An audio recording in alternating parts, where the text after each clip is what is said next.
and welcome to Life Lessons for a Time Such as Now. Hi, Juana. Hi, Crystal. Hi. Hi, girls. How are you? I'm Good. doing How are fine. you? Pretty good, pretty good. Thank Nice. you so much for asking.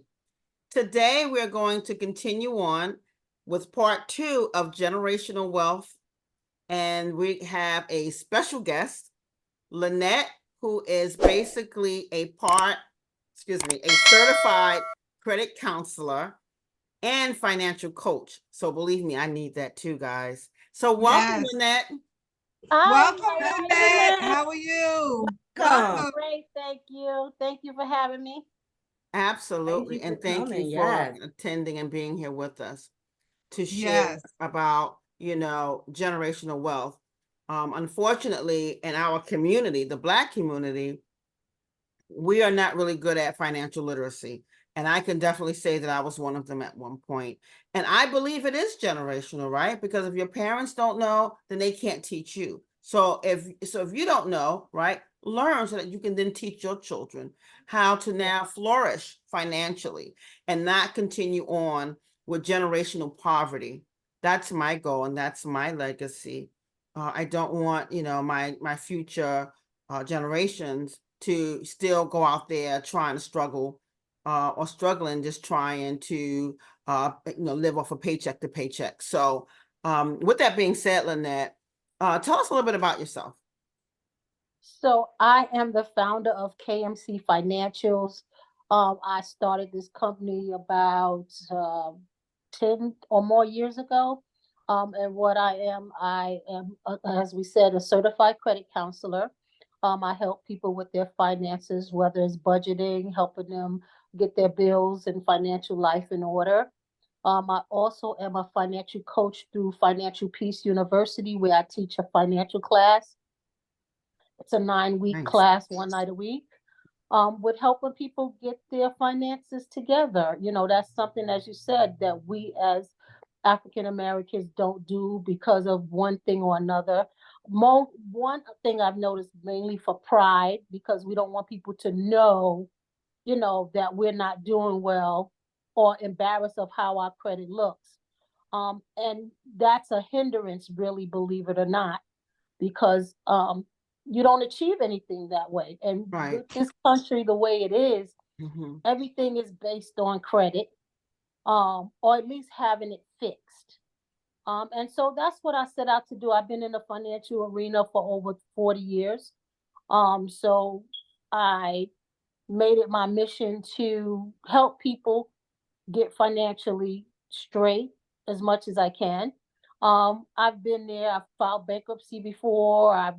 Been in certain areas where my credit was not good. So it's not like I'm coming in not knowing um, some situations. I don't believe a lot of times that someone can teach you something that they haven't really gone through, especially when it comes to credit. You know what I mean? Mm-hmm. So yeah, so that's what I do. I love doing it. And my goal is just to help as many people as I can, and who would let me help them. I love it. I That's love it. good. Yeah. So I just have one question right now. I always assumed in our community that we lack financial stability or lack financial literacy because of competitiveness or to be accepted. So we're spending 300, 4, 5, 6, $700 on something that doesn't really bring value. What do you think the reason behind us lacking in competing with other cultures and races when it comes to financial literacy? Um, a couple of things. First of all, with us, and correct me if I'm wrong, we like the latest things. You know, Right, uh, we right. like to spend our money on the Michael Jordan sneak. My husband and I was talking about the other day when Michael Jordans came out. Parents was running to buy their kids $700, $400 sneakers, like you know, and it's trying to keep up with the Joneses more so than anything. You know what I mean? And not really realizing that a, a sneaker is a sneaker. It's Absolutely, used for the absolutely. same way. But again, it also is lack of knowledge. Like my parents weren't able to teach me financial literacy, so it was nothing to pass down. They're not teaching it in the schools, so it's nothing to pass down. You know what I mean? So it's like you gotta learn it any way you can if you get to learn it. So it's just, and right now the way the economy is with COVID the last 2 years or so, it's people been losing homes, jobs, some never even returning back to their jobs and things. So it's even worse. You know what I mean? Hmm. So I So think oh, go ahead. Sorry. I think I think literacy definitely is needed. But again, but you only can teach it to those who want it. You know what I mean? Correct. So I'm So gonna try it my best. so at, let's say, my age right now, right? If there was a way, like, how can I make a financial plan for my future? If I mean, I have one, but how can I, what was the best method? The best way to do it. Yes, the best way to do it. And I know that's going to consist of a credit score, your credit score, and even a budget.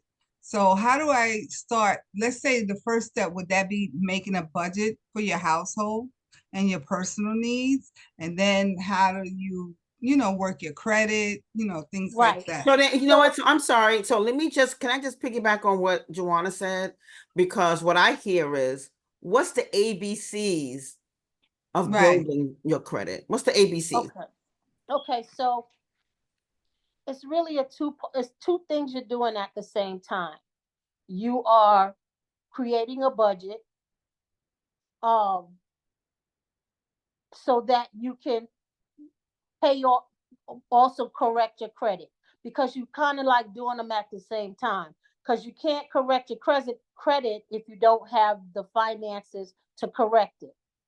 So you have to create a budget, line item after line item, see what you have available to repair your credit. And it's a step-by-step journey. One Some can do it one at a time, some can do a couple at a time, but they go hand in hand. The budget and repairing your credit is a hand in hand type of thing.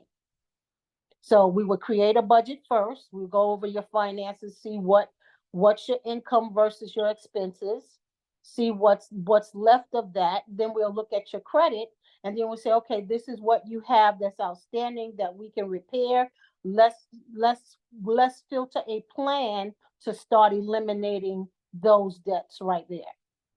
So it'll be a two-step thing that you'll be doing at the same time. And with that, we'll also be making a plan for savings for retirement. Absolutely, that's all in your budget. All of those are line items in your budget. A savings is a line item, money that you save. You have to build an emergency fund, and then you continue to grow that, and that becomes your savings. So all that's a part of the budget side. So how long does a process like this take? It depends on you, and if you stay consistent. Mhm. Everybody is different. Some do it at gazelle intensity. That means they just going hard at it, and then there's some that they take their time. So it's just a matter on if you're committed. It's a commitment, and really, to be honest, budgeting is a lifestyle. I've been doing it for years. I write the same budget every month. I got my pads here. I do them every month. I look at them every day. And I got one book is my budget book, and one book is my credit card book, and all my credit bills is in there, and things is on it, and I pay them down. So it's a lifestyle. A lot of people, when they hear the word budget, they shy away from it, but it's nothing wrong with it. That's what you have to do. You need to know where your money is going. Every dollar, every dime, you need to know where it's going every day. And Right. that's what people do. They don't keep up with their finances. Yeah. That's true. And so that's my follow-up question. No, And this is really can I jump for, in for a sec? you I sure have a can. I question. promise, right after this one. I'm sorry, Chris, right after this one. Because this is just rolling in my head. And I do apologize, Chris. But so for the audience who is really not aware of what you're talking about, who never heard of what you're talking about, but they do desire to be on the right track. Like, so I'm really was asking a question of how do you help someone when this is the first time they're hearing about financial building? Okay. If you'd like to meet with me to sit you down and kind of show you one-on-one, because some people need one-on-one. I can walk you through it. I can show you, teach you how to do it, usher you into, let's prepare a budget. Bring all your bills over, bring your pay stubs over, or whatever income you're earning. Let's sit down and draft the budget so you can see. Because like I see, seeing is what makes people really understand when you put things on paper versus a lot of people try to calculate it in their head. You can't do it that way.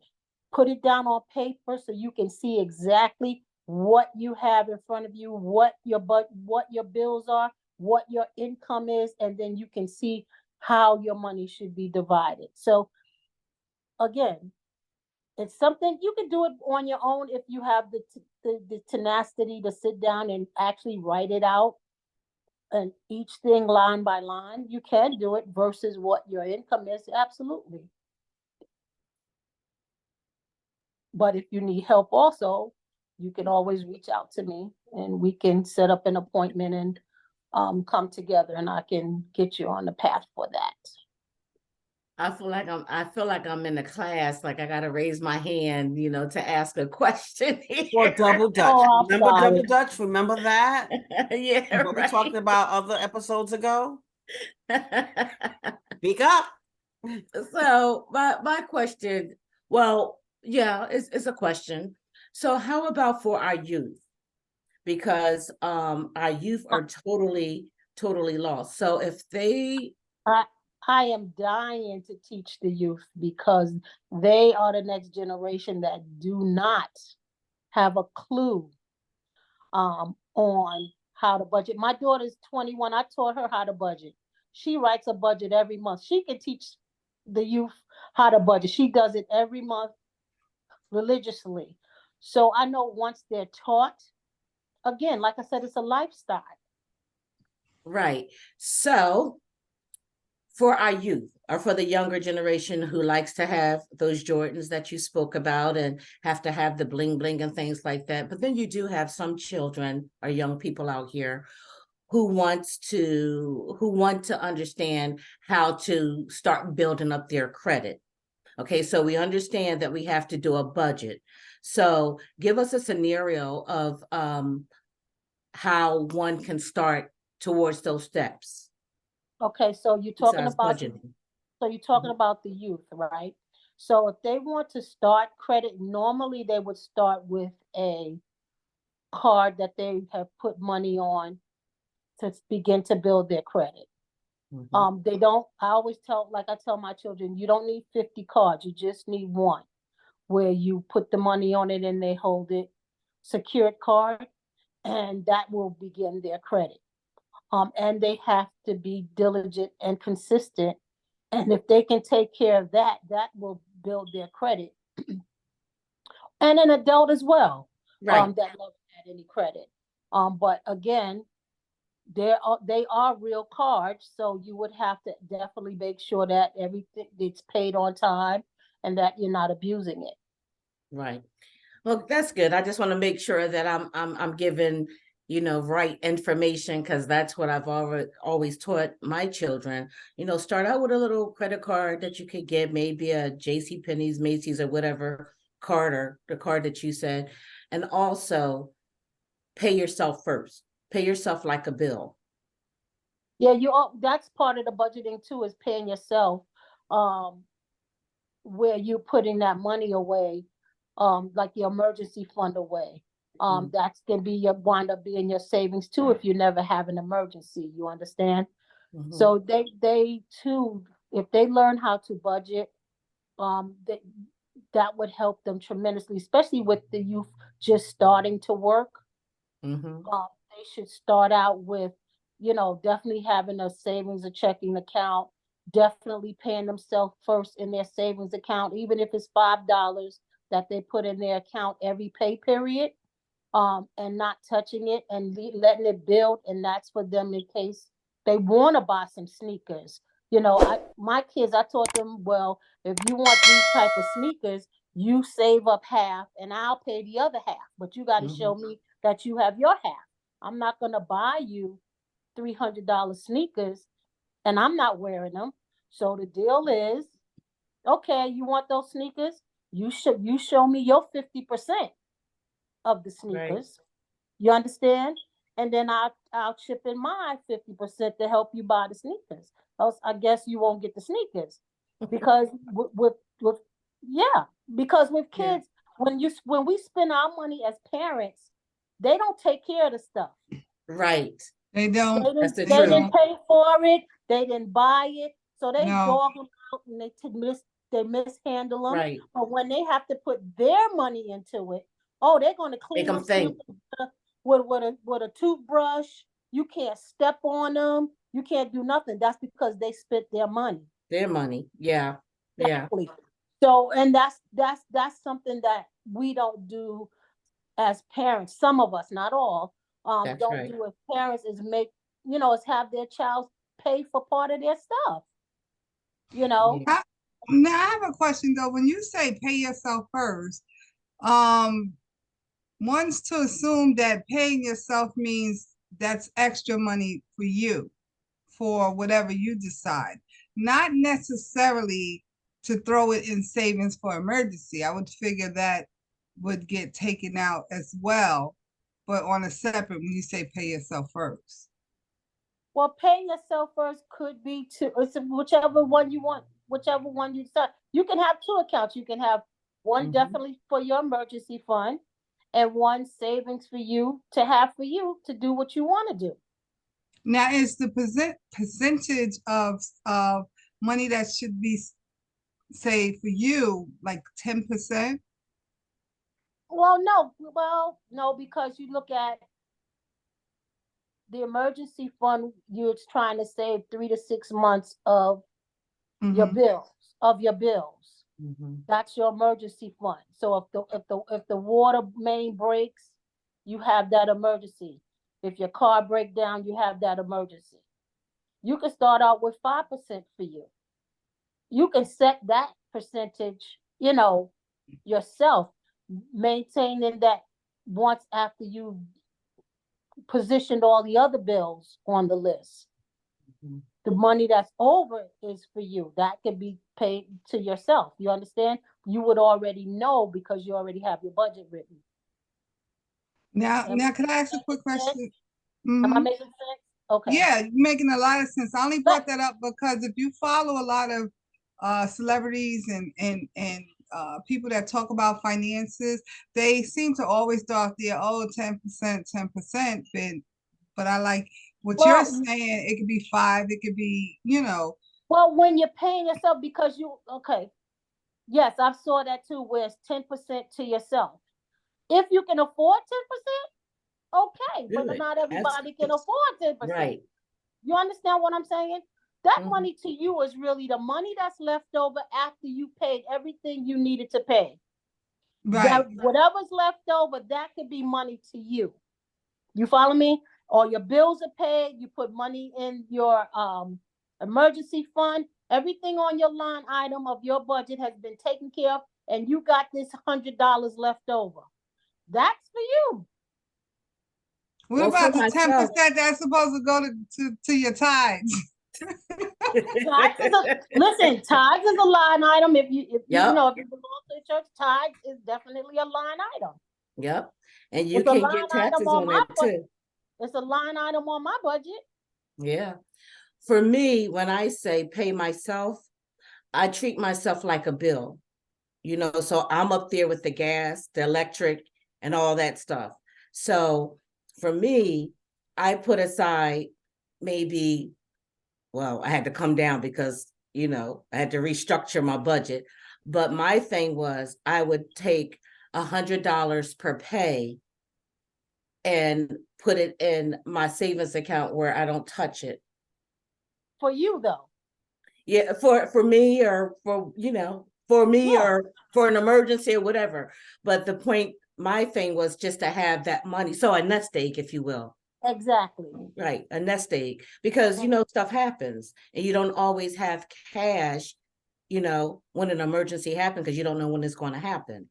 So it's And, kind of like a nest egg for and both. that's why I said, but I want you to understand an emergency fund and a nest egg for you are two different things. So they should Yeah, be two separate line items. You understand? So your emergency fund money should just go in your emergency fund, and money for you should go in something else. Even if right, you took that $100 and put it in the envelope and stuck it in your drawer. right.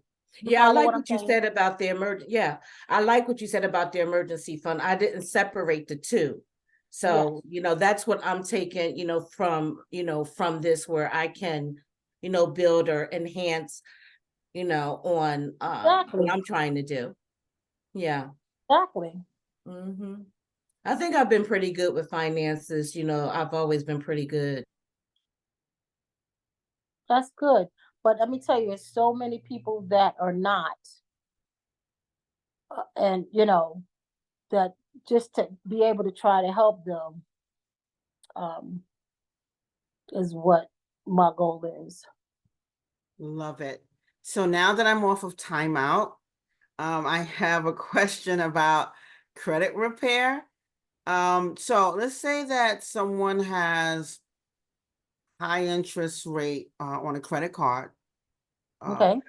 How much do you suggest that they would pay down off of it, right? So let's say that they have a budget and they want to pay more than the minimum. What do you think would be the most effective way of getting that card down sooner than later? Okay. So I always tell people always pay more than the minimum. Right. Let me tell you. So let me give you an example. So on your bill, you have a minimum payment, say, of $30, right? They want you to pay $30 a month. But then if you look at the next line item, your interest that they're charging you is $15. Okay? You follow me? So if you pay that $30, only $15 is going to the bill, because the other $15 is going to that interest. Right. So I Right. always tell people, if you're going to pay the minimum, you pay the $30 plus the $15 interest, so that you can see that $30 is actually going to the principal. You follow what I'm saying? Right. That's Yes. if you can only pay the minimum. That's Right. because some people can only afford. Now, if you're someone that you can pay more than the minimum, you still would pay whichever you can afford. So say I got an extra $75 I can pay. All right. So they only want $30. So if I send the $75, 15 of that is gonna come. 15 of that is gonna be the interest.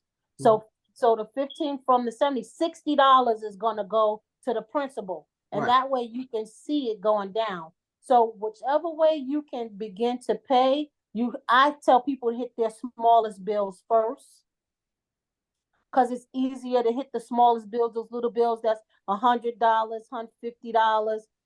Get rid of those first. At the same time, you still have to maintain your other credit cards because you want to be on time with those. But you start to do the little ones first.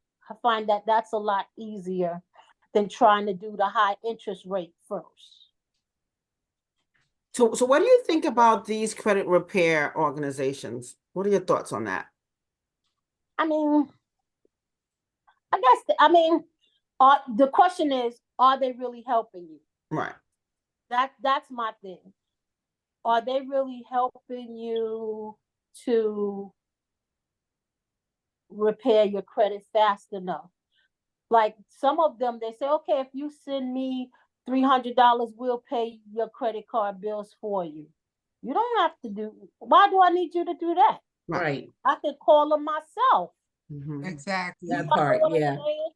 mhm. Or you, and not to always use me, but you could come to me and I'll say, okay, let's sit down and do a budget and we're gonna knock these cards out this way, this way, this way, this way, this way, and they get the money. Same scenario. So I've never been a fan of them, like Freedom Debt, those type of places, this one, that one, other. I've never been a fan.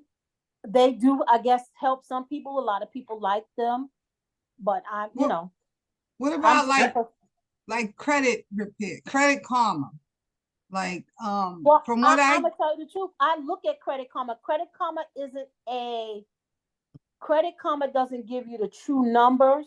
that's what I was gonna say. Right, Yeah, they don't, yeah, Credit Karma doesn't give you the truth, right, but you can use Credit Karma as a guide. I even use Right. Credit Karma. right.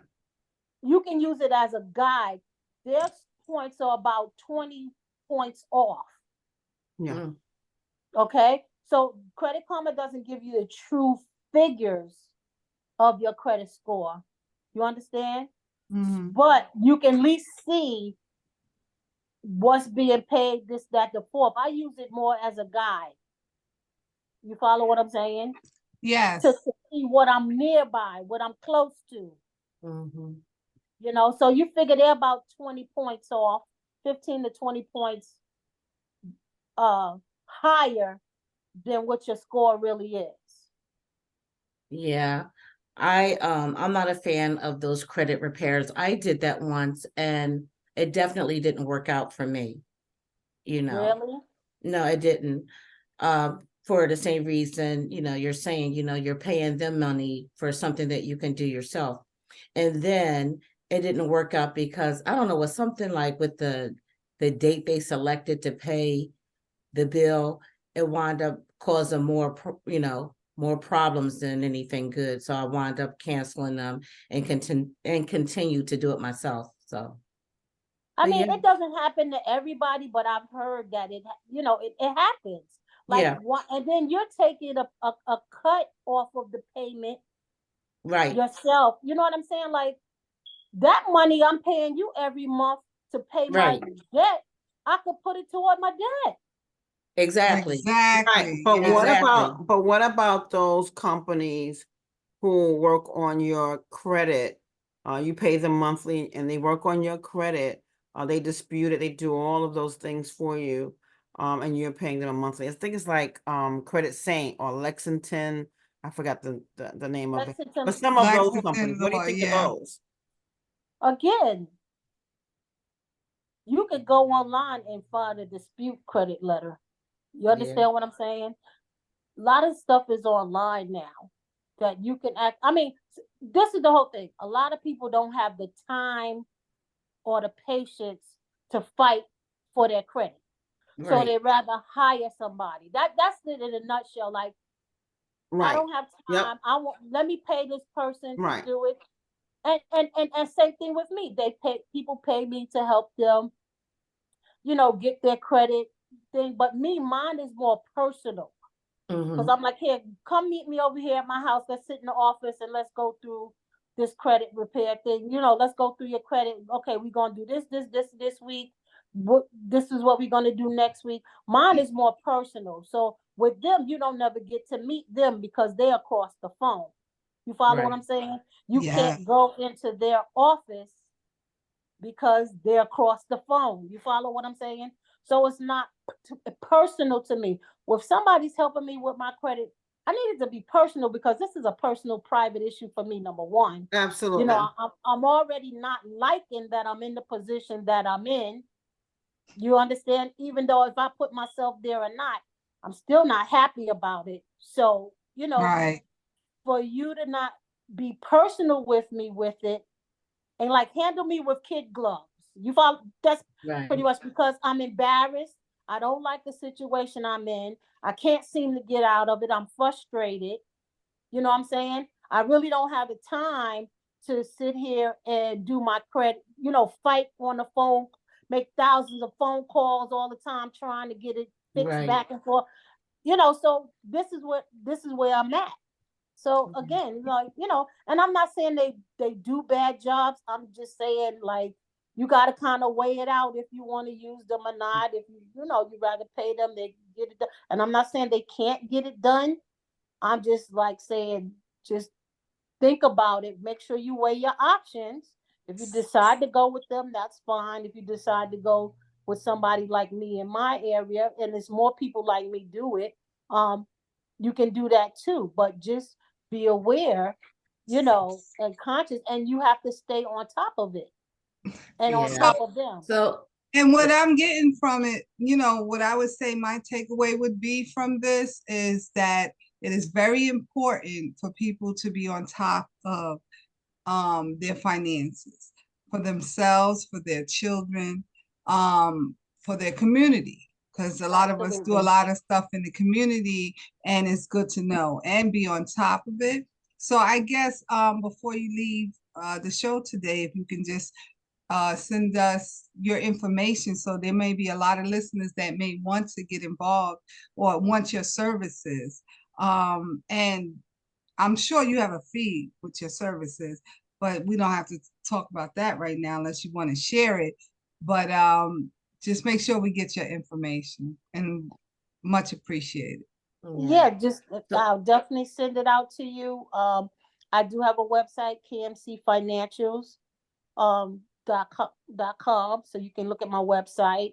It has my number. You can reach out to me. I'm on Facebook. You can reach me through KMC Financials or Lynette Lynch Drayton on Facebook.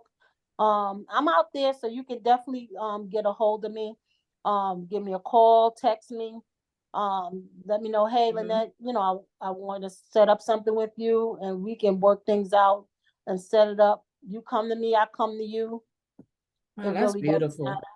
Well, When I'm going to be giving the financial peace class, I'm thinking of doing that. I'm definitely going to do it in 2024. So, I want to, invite you ladies to come to the class. It is a 9-week class, one night a week. And this where we go over credit, budgeting, mortgages, what else classes in there? Student loans is in there. So it's 9 different class courses.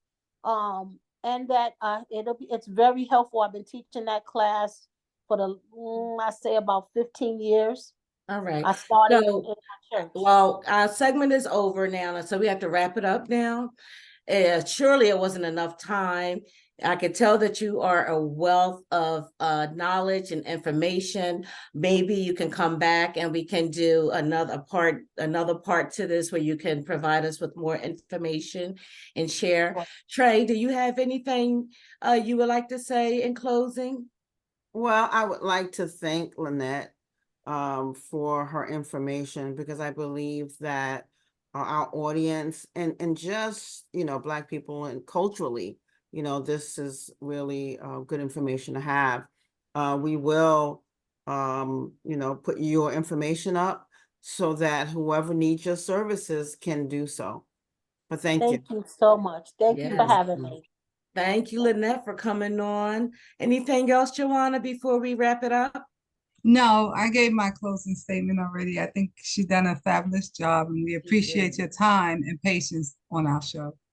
Thank you so you. much again, Lynette, for coming. Thank you. Again, we're going to put your information up there. And again, thank you so much for your time and for sharing some of your knowledge with us. So, Thank you. ladies, thank you. And everyone, our listeners, thank you for watching us on today. We hope you got something out of it. So, welcome and goodbye to Life Lessons for a time such as now. Take care.